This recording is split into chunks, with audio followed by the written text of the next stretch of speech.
Yo guys, what is going on? JPS back with another video, and today we have some narrowboat content for you guys. This one's coming from Cruising the Cut. We've reacted to a couple of his videos in the past. Really enjoy those.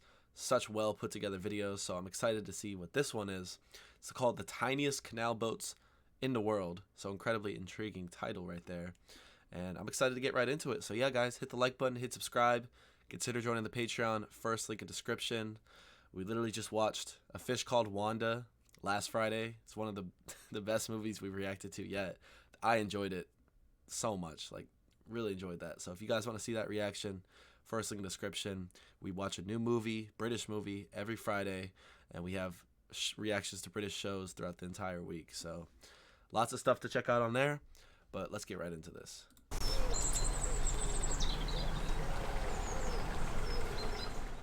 Hello and welcome to the Monmouthshire and Brecon Canal, the Mon and Breck. It is a truly stunningly beautiful canal, a little gem. The trouble is, it's not connected to the rest of the canal network, but it's that quirk that gave rise to the invention of the boats I've come to see today.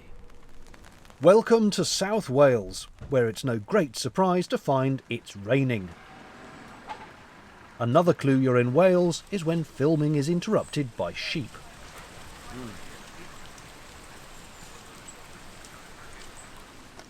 Regular viewers will know I am partial to a tiny narrowboat, but this isn't what I've come to see today. Every now and then on my videos you'll have caught glimpses of an extremely small fiberglass canal boat. Here's a prime example on the Trent and Mersey recently. Dang. It's a wilderness trail boat, and their natural home is South Wales, which is why I went to a tiny slipway at the side of the canal, where the designer of those ingenious craft was about to slide one into the water.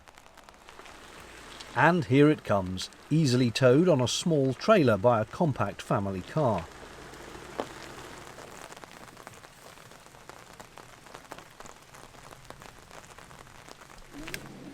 The man who invented it in the 1970s told me how it came about. It was nearly 50 years ago.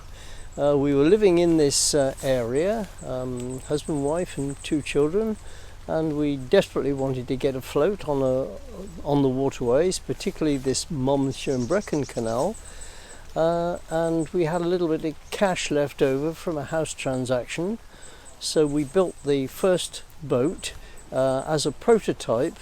No, it wasn't a prototype at the time, it was the family boat. It was based on an expanded Thames punt, shorter than Thames punt but wider, and this gave it extreme stability, and we built a shed-like structure on the top of it, and this peculiar craft was then set afloat on this particular canal. In building the first boat, it wasn't really the intention to go into the boat building business. People came along and said, "Where did you get that? Where can I get one from?" And we suddenly realised that maybe there was some possibility of going into production, although at that time I had no industrial experience. So I got my head together with my brother-in-law, who was a qualified carpenter, and we set about building patterns to make our own glass fibre moulds for a boat of our own slightly revised design, and that was called the Water Rat. This is Wow. a water rat, a floating shed as Ian described. The wilderness boat concept really developed a few years later when we realised how trailable the boat was. We built a rudimentary trailer for the prototype boat, and then we went into production of the water rat boats, and then we started supplying trailers because a number of customers had cars big enough to tow this size of load.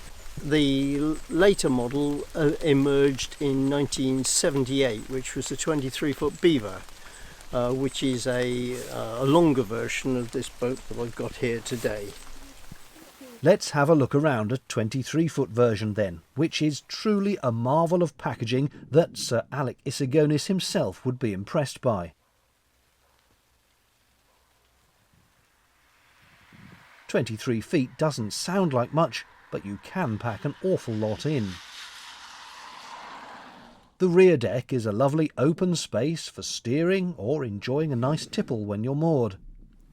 The seats. I think the trail, like the idea that it's trailable, makes it perfect, because this would be incredibly claustrophobic, at least for me personally, for long periods of time, which is what makes it perfect for like a weekend getaway boat, or you can kind of drop it in anywhere along a canal because you can tow it, which is so convenient.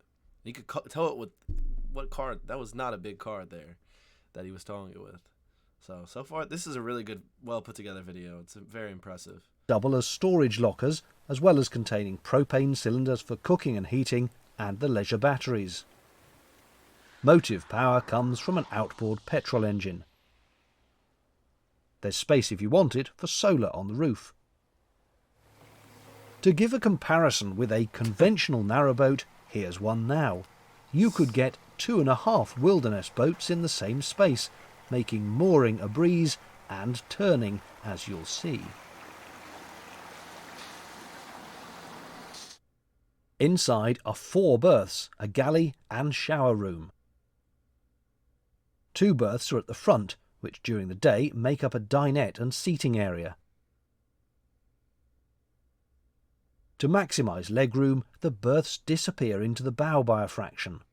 Ah, that's nice. With so much glass to the front and the sides, it's light and doesn't feel at all cramped, even on a rainy day. The tiny well deck is shaped to just give enough space to sit out if the weather improves, and you can see the water tank filler cap on the corner there. The linear galley offers 2 gas burners with an oven and grill beneath, and there's a compact sink to the side with a tiny draining board. Opposite is not only a worktop, but a 12-volt compressor fridge below, and a cupboard for food, crockery and utensils. There's extra storage on the bulkhead between the galley and the rear cabin. It's just Speaking of that, here you have it's just also British. Oh, man. 2 further bunks, again extending under the deck so as to ensure sufficient legroom. It's an ingenious way to squeeze in the 4 berths. A hanging cupboard is there for clothes. The toilet is an electric flush cassette type, like I have on my narrowboat. There's also a shower and sink. Under the step into the cabin is another storage area, here housing a small generator as well as other items. Underneath the modern fuse box and switch panel is a control for blown air central heating. In the cockpit lockers, fuel for the outboard, propane cylinders and other boaty essentials, plus not 1 but 2 leisure batteries. The popularity of this clever little boat on the Mon and Breck is easily seen browsing the craft moored at this wharf further along the canal. Every other boat, it seemed, was a wilderness. I spoke to one of the owners, who explained how he'd come to choose it. Wife and I have been on the canals for 45 years. They're all originally hiring, tried to get away on a holiday once a year, and liked it so much we must have hired for about 20 odd years. And lastly, one of our last hires was on the Mon and Breck, and then we realised that this is beautiful. This really is a different canal, and it's the closest to home for us. So we started then seriously looking for a boat. It took us about 2 years, and we narrowed it down to one other type of cruiser and the wilderness craft. And well, we just got lucky with the wilderness. We kind of like the whole style. It looks like the design of a canal narrowboat, as you appreciate, but it's not. It's a GRP. But of course, she's so light in construction and in weight, tonnage, highly manoeuvrable, perfect for this type of canal. The narrow confines. She'll spin round on sixpence and float on damp grass, as I call it. So it really ticked all the boxes for us. Clive describes the boat as being able to float on damp grass. It's a flat-bottom design, but there are some lowered bumps in the keel to help keep it going straight and true as you chug along. The other favourite feature of a wilderness that Clive mentioned... That thing is so small. I just can't... I can't get over that. Gotta check out some of these Welsh canals. The going along a canal would be so beautiful, and it's so calm. But that's something I've noticed about these narrow boats. I don't know if this has to do with the wealth. I really don't know how expensive these are. I'm presuming they're not very cheap. It seems like, in general, it's older people who will not just hire but also own these narrow boats. Like, that's just based off of what I've seen. Could be incorrect, but that's what I've seen. And I think that kind of speaks to what like narrow boating is. Very incredibly relaxing, settled down. Like, I would probably be losing my mind on this, right? Like where I'm at right now. Like, I just need to be constantly moving or doing something. So this would kind of kill me. But I'm sure in 40 years this would be heaven. So definitely something to look forward to. I don't know if I'm going to be narrow boating along British canals, but certainly a lifestyle like that, I guess. Mentioned is its turning circle, as you'll now see demonstrated. Oh, yeah. Not for these owners, having to keep going until you find a suitable winding hole to turn around, as you would with most narrowboats. For a wilderness, pretty much anywhere is a winding hole. Wow.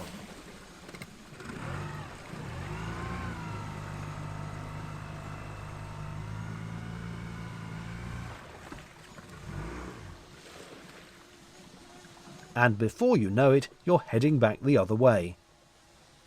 Clive says the boats are ideal for all kinds of reasons. I think it's the compact size and how they're designed inside. They've got really all the fittings you need of a larger boat, but more compact.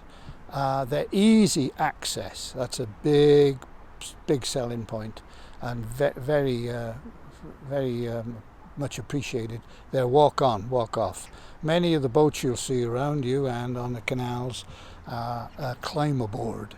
You have to lift your leg and climb over. Now, with folk either disabled or get elderly, this becomes a little difficult. These craft, you just walk on and step down and you're in. There's plenty of headroom.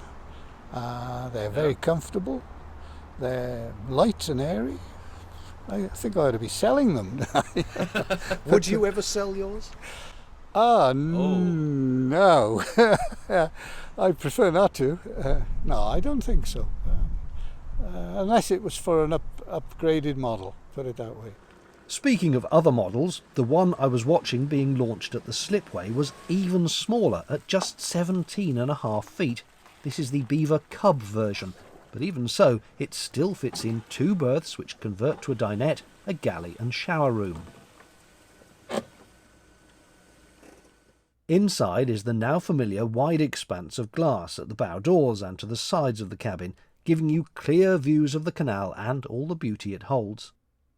That's awesome. The dinette follows the same arrangement as before. That table comes down to form an infill when you want to use this space as a bed. The water tank, by the way, is under the end bench seat, just visible through that hatch. There's a hot air heating vent. At the back, where you step inside, the galley faces the shower room. No shortage of facilities here, with 4 gas rings, grill and oven, plus a caravan-style 3-way fridge. That has storage underneath and above, with every little nook used for something. The tiny shower room, or cupboard really, houses a portable toilet, a fold-away sink and a shower. This black box under the rear deck seats heats both water and cabin air, so staying aboard need not be uncivilised in any way. Finally, there's 2 leisure batteries underneath all that gear, kept topped up by a tiny solar panel on the roof.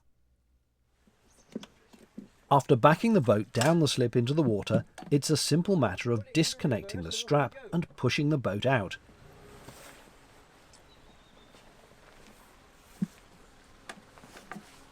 With the little outboard motor burbling nicely, the diminutive Beaver Cub can be spun around and pointed in the direction of adventure.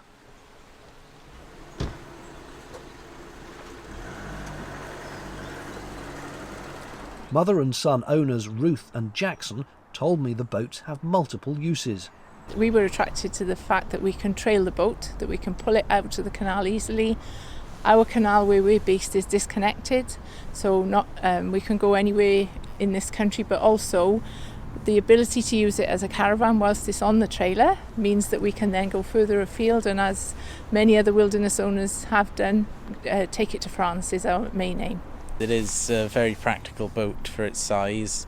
It's got all of the accommodation that you would ever need on a boat of that size, and it's quite easy to drive, very easy to handle, and just very practical. Theirs was fitted out by a prior owner and is now a bit of a DIY project to turn into their dream. I'll show you some of the unique features of the fit-out, starting with the funky lighting. The shower room is neat in that the portable toilet can be pushed back under a cupboard when not in use, so you get maximum showering space and the loo doesn't get soaked. Imagine that out of the way and you've got quite a decent sized shower stall. Plus it leaves enough room for a full-size sink instead of a foldaway one with storage underneath. Okay. Another unusual touch is that the galley has been made extra narrow, so the space between it and the shower doesn't feel cramped when you're cooking, normally an issue on a boat of this layout. I rather like the foot pump for the water to the sink, using no battery power. And here the forward dinette is 2 facing bunks, rather than the U-shaped arrangement seen in the other boats. Each has a bedside light switch within reach, no emerging from under the covers to turn the light off here. More design ideas are apparent as what appears to be a bulkhead is in fact a concealed dining table which slots between the forward seats. And even more clever, the step to the back deck is not just a cupboard but a drawer that slides fully forward between the bunks, giving you a huge space for storage. Owning one of these is, say Ruth and Jackson, a gateway to a new world in more ways than one. It takes about 10 seconds, if you're really quick, to untie the boat and you can be off. Yeah, I think it's easy to use. It's very, very comfortable inside. Much more comfortable, I find, to sit in than a cruiser. Lovely to look out of the windows, lots of windows. And you're right, there is a community. It's nice to meet another wilderness on the canal. We all sort of know each other's boats more perhaps than the people. But there's a club as well, the Wilderness Boat Owners Club, which is national, not just on our canal, obviously. But there is, yes, a proper community spirit, I think, for wilderness owners, isn't there? Yeah. The Owners Club has been a great joy to us. But it was self-started, nothing to do with us as manufacturers. This is people who had purchased a wilderness boat, realised they got something in common with their boating colleagues, and they started their own club. It is a virtual club in some respects because the membership is scattered so far around the UK and one or two overseas. That they only meet up once a year, which is usually at a IWA Waterways Festival, and that's where they hold their AGM and conduct their business. But the rest of the time they've got a very good informative website, and they've also got an email ring where they all communicate with each other and share each other's problems and take on each other's solutions, and they're all honing their boats all the time to a considerable degree of satisfaction. If at times I've sounded like an evangelist for these cute little boats during this video, I assure you it is not an advert. I just fell in love with them. I like their size, their design, and their story. And that tale just changed again too. Since filming this video, the designs and moulds and other stuff you need to build a brand new wilderness boat have been bought up by a company called Clearwater Boats, and they're going to restart production because there hadn't been any new ones built for quite a while. And they're offering some more modern day accessories too, like electric outboard motors. Hope you found the video interesting, and thanks for watching. Cheerio. Well, like, what else did we expect? It's Cruising the Cut, man. We know it's going to be a banger. What a great video. Not only showcased the story and kind of the origins of these tiny canal boats, which was really interesting, how it came about from really that one man.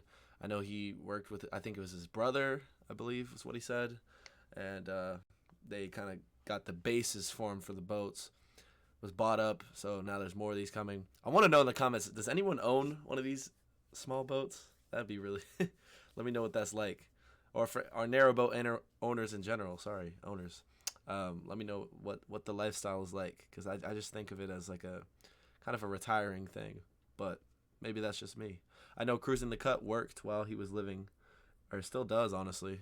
I haven't really checked on the channel in a couple months, but pretty sure he was working while he was living on the narrowboats, so certainly is possible, but I don't know if that's what I would want to do. But it was great to watch this. I think they're very practical, and personally, if I were to ever indulge in narrowboat ownership, I would certainly consider the smaller ones, just for the towing capabilities, the navigation, being able to turn around anywhere, not anywhere, but a lot more often than you can with those long ones.